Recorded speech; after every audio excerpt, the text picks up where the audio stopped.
Hayyo, hammaga salom do'stlar. Bugun biz sizlar bilan Aslanboy, Temur va shularga o'xshagan katta TDM'larni sirlarini o'rganib boramiz. Qani bo'lmasa boshladik. Go. Demak, biz birinchi bo'lib qonun qoidalardan boshlaymiz. TDM turnirlarda qonun qoidalar bo'ladi, bilasizlar hammasida.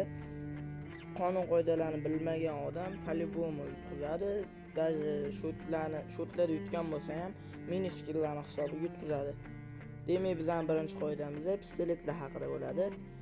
Sizlar xohlagan pistoletinglarni olib otishingiz mumkin.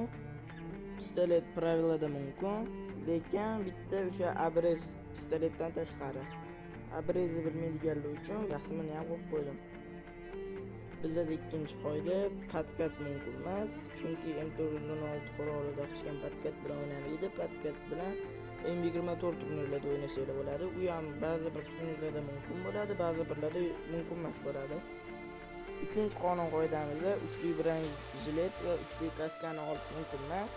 Agar uchli branjilet yoki kaskani olib chiqsanglar, killinglar minus skill hisoblanadi. Yana bitta qoida, sentrdagi M249 va AVM ni olish mumkin emas. Olgan taqdirda ham ularda kill qilish mumkin emas, bo'lmasa kill minus skill hisoblanadi. Yana bitta qoida, har bitta pozitsiya almashtirilganda bitta o'q bilan metka berib qo'yish kerak, protivniklar sizlarning qattaliklarini bilish uchun. Agar protivnik sizlarga yaqin bo'lgan taqdirda sizlar metka berishingiz shart emas. Keyin protivnik bilan gaplashib turganda otib tashlash mumkin emas. O'yinni shu zapis bilan o'ynash kerak, chunki sizlarda protivniklar o'ylaydi, sizlarda VPN yoki source bo'lishi mumkindir.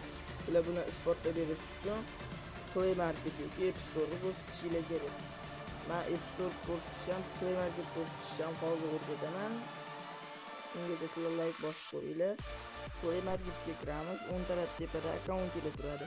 O'shani ustiga bossanglar mana shunaqa oyna ochiladi. Va biz bu oynadan to'lovlar va obunalar deganni ustiga bosamiz. Uni ustiga bosgandan keyin xuddi mana shunaqa oyna ochiladi. Bu oynadan budjet va tarixni ustiga bosamiz va o'shani to'liq video qilib, umuman kesmasdan adminga tashlab berish kerak bo'ladi. Yana bitta qoida, shot 5 ta shotdan oshish kerak. Общий shot, ya'ni общий shot 5 ta shotdan oshish kerak. Bo'lmasa o'yin переигровка bo'ladi, ya'ni boshqatdan o'ynaladi o'yin. Agar sizlar raqiblarni 4-0 hisobida yutayotgan bo'lsanglar ham, 5-shotga yetmagan bo'lsa, o'yin переигровка bo'ladi.